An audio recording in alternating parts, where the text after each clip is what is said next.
Des agriculteurs en grande difficulté dans le centre-nord bénéficient d'une aide du Programme alimentaire mondial PAM.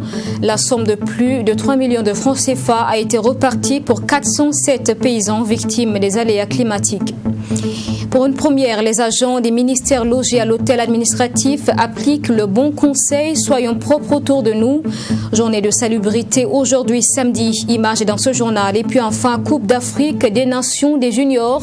Les étalons affrontent l'équipe de la Namibie demain dimanche. Ils sont déjà en bonne position. Mais pour l'entraîneur, il est question de rester sur la continuité des victoires dans ce journal. Image du dernier entraînement avant le duel avec la Namibie. Bonsoir à tous et bienvenue dans ce journal. Le PAM, le Programme alimentaire mondial et ses partenaires YLM Assurance Inclusive Garantie ont mis en place un projet d'assurance agricole au profit des paysans de la région du centre.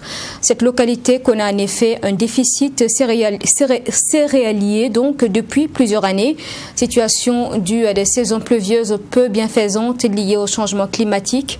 Plus de 400 paysans donc touchés ont été indemnisés ces dernières 48 heures par le PAM dans le cadre de la mise en œuvre d'une assurance agricole. Michael Toukri. Dans la région du centre-nord, 407 paysans impactés par les changements climatiques sont indemnisés. Grâce au Programme alimentaire mondial et ses partenaires, ces paysans ont pu bénéficier du projet de micro-assurance. Les pluies n'arrivent plus à répondre aux besoins hydriques des plantes à cause des poches de sécheresse et des longues périodes même où il ne pleut pas. Et on peut prendre cette année au mois d'août où on a fait 21 jours sans pluie. Depuis un bout de temps, les producteurs rencontraient des difficultés pour avoir même des crédits. Et c'est un domaine où aucune banque ne veut se lancer. Mais avec la micro-assurance agricole, donc réellement, c'est quelque chose qui est venu à un temps où ça a beaucoup relancé les activités agricoles. Dans la région du centre-nord, depuis plusieurs années, la question du déficit céréalier est une réalité. Une région fortement impactée par les aléas climatiques, puisque l'agriculture ici, comme partout au Burkina Faso, est fortement tributaire de la pluie. Pour le Programme alimentaire mondial, ce micro-projet assurance agricole met ainsi à l'abri les paysans. La catastrophe va venir. On ne sait pas quand, mais on a au moins l'avantage, si on souscrit à cette assurance, quand la catastrophe survient, on a une indemnisation qui nous permet quand même de récupérer l'effort, que ce soit physique, matériel, qu'on a mis dans ce travail-là.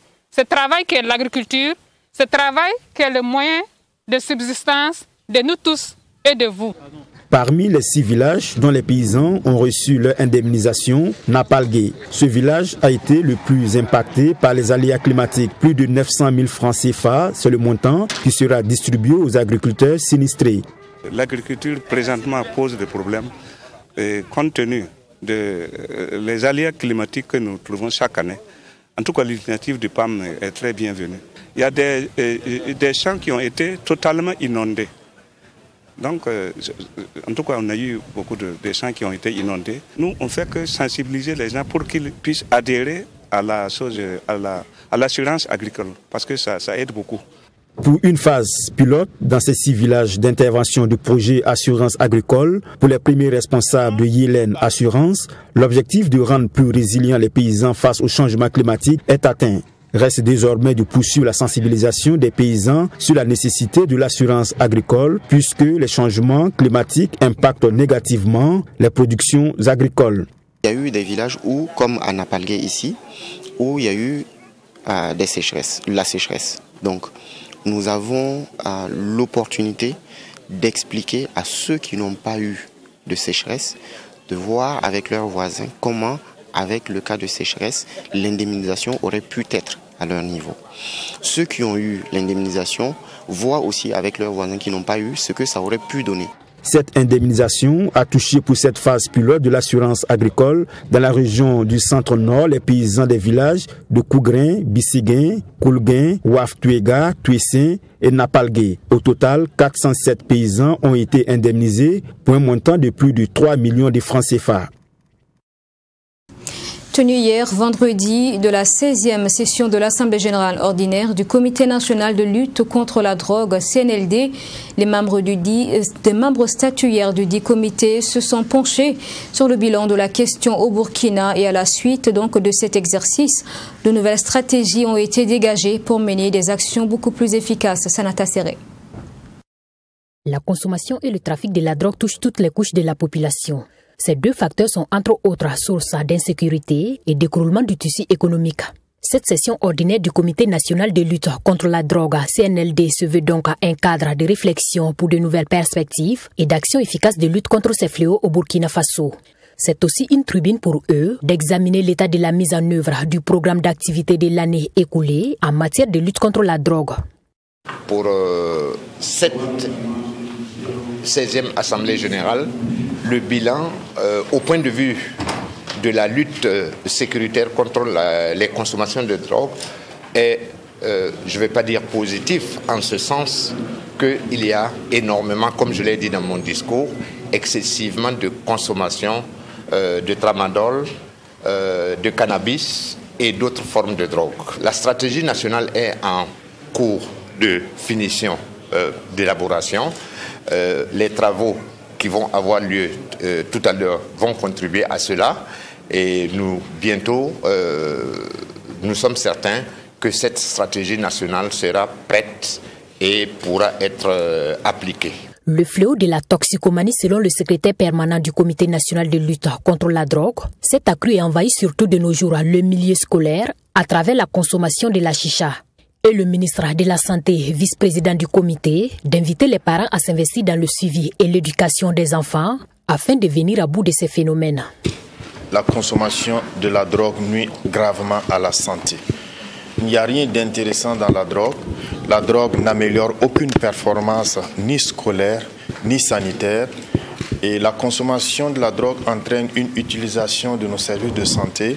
Et vous savez très bien que nous ne disposons pas beaucoup de spécialistes, notamment des psychiatres et autres, pour la prise en charge des personnes qui souffrent des conséquences de la consommation de la drogue. Et je fais un clin d'œil à l'ensemble des parents, car la consommation de la drogue, c'est surtout dans le milieu de la jeunesse, au niveau scolaire et non scolaire. Il faudra que les parents s'investissent beaucoup dans le suivi et l'éducation des enfants pour éviter que ces enfants ne soient l'objet de chantage pour la consommation de la drogue, ce qui va nuire gravement non seulement à leur scolarité, mais aussi à leur état de santé. Le Comité national de lutte contre la drogue est la structure chargée de coordonner les actions et activités des acteurs de lutte contre la drogue au Burkina Faso. Il est placé sous l'autorité du ministre de la Sécurité et est composé de membres représentant les ministères, ONG et associations intervenant dans le domaine de la drogue et ses conséquences. CBM, la mission chrétienne pour les aveugles, s'active financièrement pour soutenir les personnes en situation de handicap dans la région du centre. 150 d'entre elles sélectionnées ont reçu chacune une enveloppe de 150 000 francs CFA, cérémonie de remise hier vendredi à Ouagadougou avec Fatima Tanikiema et Myriam Sessouma. C'est un président du conseil régional du centre, Eric Tiamtori, qui prodigue des conseils en langue de signes à cette dame malentendante. Elle vient de recevoir la somme de 150 000 francs CFA de la part de CBM, Mission chrétienne pour les aveugles. C'est un soutien financier qui entre dans le cadre du projet de résilience inclusive des communautés de la région du centre face à l'impact du Covid-19. Les personnes vivant avec un handicap et les albinos ont bénéficié d'une formation durant 2 jours pour acquérir les BABA en termes d'investissement à l'échelle micro et un accompagnement financier de 150 000 francs à 150 personnes vulnérables pour leur permettre de faire de petites activités qui pourraient certainement leur faire sortir de cette situation qui n'est pas une fatalité. Les bénéficiaires du jour n'ont pas caché leur joie face à ce soutien. Elles l'ont traduit par des prestations d'artistes. Ramata Ouedraogo, bénéficiaire de cette enveloppe financière, traduit toute sa reconnaissance aux donateurs. Je suis très contente aujourd'hui. Nous saluons tous ceux qui nous soutiennent. Ils ne nous ont pas considérés comme des personnes vivant avec un handicap. Ils nous considèrent comme des personnes normales. Je prie Dieu pour que cet argent que je viens de recevoir soit très bénéfique pour moi ainsi que pour ma famille. Je remercie vraiment tous les partenaires qui ont contribué à ce projet. Je suis vraiment heureuse.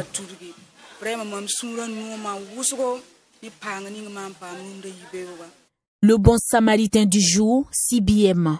Selon le représentant pays de la structure, les bénéficiaires ont d'abord été formés pour une gestion efficiente de l'argent reçu. Donc c'est une suite de la première phase, sauf que là, le projet il est axé sur le relèvement économique à travers le cash transfert, donc donner de la liquidité aux personnes et aux familles qui ont été affectées, et aussi des activités génératrices de revenus pour leur permettre d'avoir une certaine autonomie financière. Pour la mise en œuvre de ce projet, CBM a compté sur la collaboration de la Fédération des associations burkinabè pour la promotion des personnes handicapées et l'Association burkinabè pour l'inclusion des personnes handicapées. Elles sont chargées de la mise en œuvre des différents projets de CBM. Passation de commandement à la tête de la police municipale jeudi dernier. Le nouveau directeur général, inspecteur de police Paulin Kaboré, veut relever le challenge d'un environnement sécurisé. Il prévoit agir conséquemment sur le vaste chantier de défi de la police nationale, de la police municipale. Cérémonie donc de prise de fonction dans ce reportage. Vous reconnaîtrez désormais pour directeur général le 5e directeur de la police municipale est connu. Paulin Kaboré remplace à cet effet l'inspecteur Sylvestre Ndo, directeur général sortant, qui avait pris la tête de la direction le 15 novembre 2017. Ce dernier a passé le bâton de commandement au nouveau, tout en lui souhaitant plein succès dans ses fonctions. Pour le nouveau DG entrant, je vous souhaite bon courage, car vous prenez les rênes avec à la clé de grands défis à relever. Mais sachez que toutes vos entreprises doivent s'inscrire essentiellement dans l'intérêt supérieur des populations, car c'est à cause d'elles que nous avons été créés et pour qui nous travaillons. Le nouveau directeur général de la police municipale, lui, a placé cette cérémonie sous le signe de la sécurité urbaine, enjeux et défis pour la police municipale de Ouagadougou dans le Grand Ouaga. Le champ des missions de la police municipale est large. Notre quotidien va de la lutte contre l'insécurité routière à la tranquillité publique en passant par la salubrité publique. Notre mobilisation doit donc se faire autour d'une vision claire de gouvernance sécuritaire. Il convient de mener avec méthode, organisation et compétence pour répondre à une forte exigence de sécurité pour tous les Ouagavillois et la population du Grand Ouaga en entier. Marié et père de 3 enfants, l'inspecteur Paulin Kaboré est né le 12 janvier 1972 à Ouagadougou. Il a été admis au concours direct de recrutement de 50 agents de police municipale pour le compte de la commune de Ouagadougou en 1995. Et depuis lors, il a occupé de nombreux postes de responsabilité, parmi lesquels chef de détachement de la police municipale, chef de section des unités piétonnes, adjudant des compagnies, directeur de police des salubrités et de la tranquillité urbaine. Reportage signé Fatima Tanikema et Ami Valion, la loi burkinabè et les unions. C'est le titre d'un ouvrage écrit par 2 étudiants en droit, Katiana Souri et Moustapha Zeba. Ce livre de 424 pages est présenté comme une source d'information sur les règles qui gouvernent le mariage et les unions libres au Burkina. L'œuvre a été présentée au public hier vendredi. Précision avec Abdourami. La loi burkinabè et les unions est un document qui entend apporter des solutions aux problèmes que rencontrent les couples au Burkina Faso. Selon les auteurs, le nombre important de divorces enregistrés chaque année est dû à la méconnaissance de la réglementation en la matière par les Burkinabè. Ainsi, dans ce livre, ils expliquent les règles applicables au mariage, au divorce, au concubinage et autres. Le document aborde aussi le mariage coutumier, religieux, traditionnel, mais aussi le mariage civil. Et là, la chose la plus importante, c'est qu'il faut savoir que le document est un document de sensibilisation. En ce sens qu'on veut que toute personne qui lira ce document sache, quand il s'engage devant monsieur le maire à être uni à telle ou telle personne et qu'il choisit tel régime matrimonial, qu'est-ce qui va se passer après? Il ne suffit pas de dire je choisis le régime si séparation de biens ou communauté de biens et après. Si après il y a un décès, malheureusement, ou si après on va au divorce, il y a la procédure de liquidation. Comment est-ce que les choses vont se passer? Le livre a été officiellement remis à la notaire Noélie Yaro, représentant les partenaires qui ont contribué à la réalisation de l'ouvrage. Pour elle, le thème abordé est d'une grande utilité pour les Burkinabés. Nous sommes dans le domaine, nous sommes des praticiens. Nous voyons un peu comment la clientèle vient vers nous pour poser un certain nombre de questions. Je pense que si moi-même je peux avoir un certain nombre d'exemplaires pour ma clientèle, ça sera très bien. Parce que les questions évoquées dans le document sont des questions, j'allais dire, d'actualité. Pour les auteurs, cet ouvrage doit être mis à la disposition de tous les Burkinabés afin de protéger les couples, surtout les femmes, qui sont selon eux le plus souvent victimes. Ils comptent dans les jours à venir travailler à rendre le livre plus accessible. On voit donc le ministère pour essayer de voir déjà si on peut traduire l'ouvrage dans les langues locales. Parce que je suis en train de dire toujours que le code des personnes et de la famille, quand bien même est en révision, n'a pas encore atteint la cible. Parce que la cible, ce n'est pas ceux qui sont à Ouagadougou. La cible, c'est ceux qui sont donc dans les provinces et qui sont très reculés. Quand les Burkinabés vont se procurer de ce document, nous savons que le taux de divorce va régresser. Nous savons pertinemment que le concubinat, les abus dans le concubinat, ça va beaucoup régresser. Katia Nassouri et Zeba Mustafa sont tous deux étudiants en droit, respectivement à l'université Saint-Thomas d'Aquin et l'université Thomas Sankara. La loi burkinabé et les unions est le premier fruit de leur collaboration qu'ils comptent poursuivre et aborder d'autres thématiques en lien avec le droit. L'objectif est de faire du principe « nul n'est censé ignorer la loi » une réalité au Burkina Faso. Pour une première, les agents des ministères logés à l'hôtel administratif appliquent le bon conseil « Soyons propres autour de nous ». Ils ont au cours de cette matinée débarrassé leur espace de travail de toutes les saletés. L'ensemble des travailleurs du Burkina a été invité à faire pareil. Image avec Sanata Serré. C'est dans cette ambiance que les ministres et personnels habitant l'hôtel administratif se sont mobilisés pour faire de leur cadre de travail un environnement propre et sain. Munis de leurs balais, râteaux et brouettes, tous ont honoré le rendez-vous ce samedi pour donner un coup de balai au bâtiment administratif et ses alentours. Et donc le ministre de l'Habitat, Bénéoné Sankara, nous a sensibilisés, nous les ministres, et nous avions à travers nos DRH essayé donc de sensibiliser donc l'ensemble de nos personnels pour arriver à montrer que nous pouvons ensemble donner ce que nous n'avons pas toujours pu faire au niveau de l'administration publique. Nous rassembler ensemble pour faire la propreté de nos milieux de travail, de nos services. Et je pense que c'est une très bonne chose. Vous voyez, la mobilisation, elle est totale. Les membres du personnel se sont félicités de la tenue de cette opération de salubrité qui, en dehors de son caractère citoyen, se veut un moment de convivialité et de renforcement de la cohésion sociale entre agents des ministères. Des travailleurs du public qui se mobilisent pour rendre leur cadre beau, leur cadre de travail beau. Je pense que c'est quelque chose qu'il faut saluer. Et c'est vrai que ça participe davantage aussi à la cohésion des travailleurs parce que bon, ce sont des travailleurs qui sont ici de différentes directions qui se rassemblent ce matin pour travailler ensemble. Bon, c'est ce qu'on n'a pas l'habitude de faire. Je pense que c'est en tout cas salutaire ça, cette journée de salubrité. Une très belle initiative, une initiative citoyenne, un acte à saluer. Parce que pour nous, cela va donc de l'amélioration de notre cadre de vie. Et aussi, vous savez que la salubrité est un acte qui lutte contre les maladies.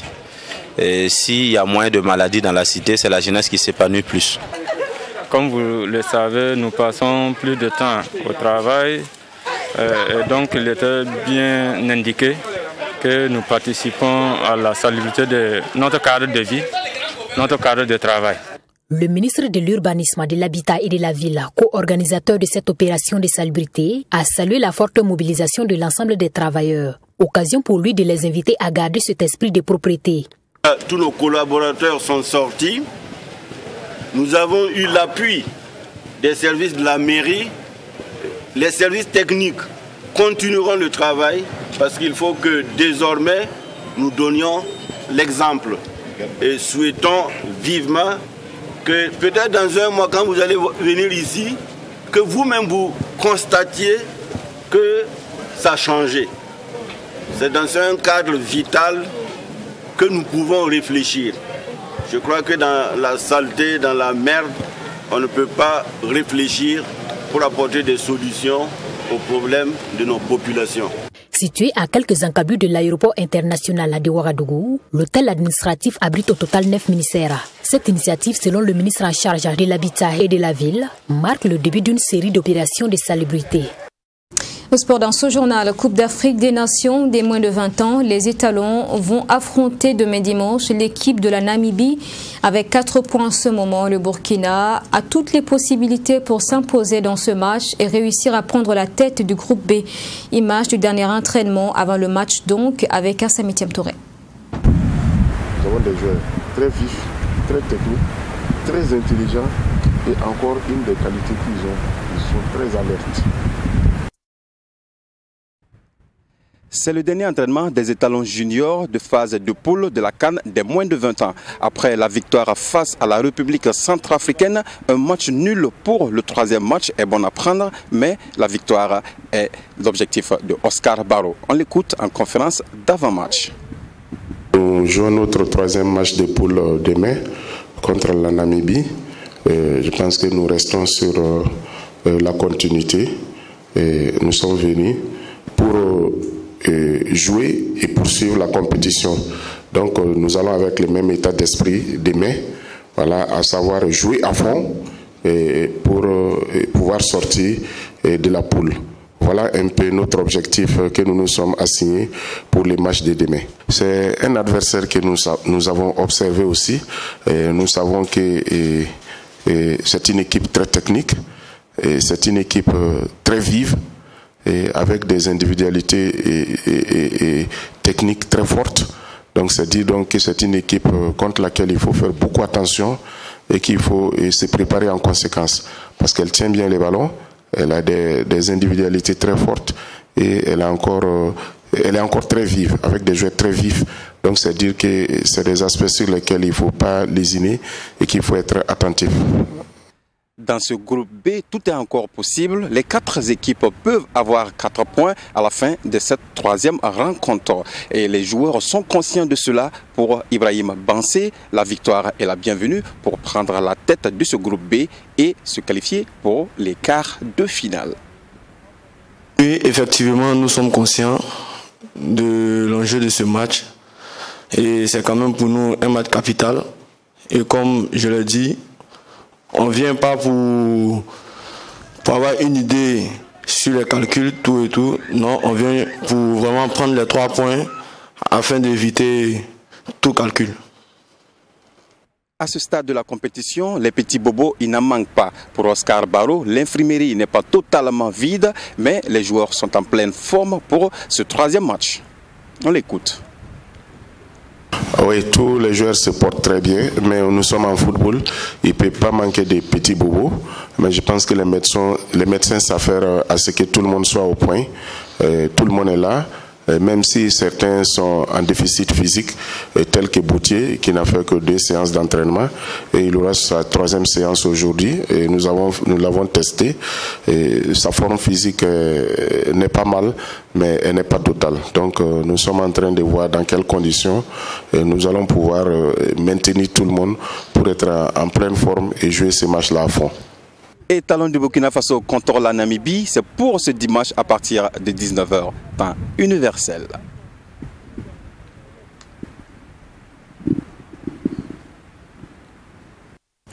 Et puis à 3 jours du deuxième anniversaire du soulèvement populaire du Irak, la justice algérienne a libéré plus de 30 détenus d'opinion, promesse tenue du président algérien Abdelmadjid Tebboune. Parmi les détenus libérés donc le journaliste et militant Khaled Draheni, devenu le symbole du combat pour la liberté de la presse en Algérie. Il avait été condamné à 2 ans de prison en septembre dernier pour incitation à attroupement non armé et atteinte à l'unité nationale. En Algérie, les autorités ont libéré ce vendredi soir une 30aine de détenus d'opinion conformément à une décision de grâce présidentielle. Parmi les personnes libérées, le journaliste Khaled Draheni, fondateur d'un site d'information et correspondant en Algérie de l'ONG Reporters sans frontières. Ses premiers mots à la sortie de prison ont été pour remercier ceux qui l'avaient soutenu et qui défendent son combat pour une presse libre.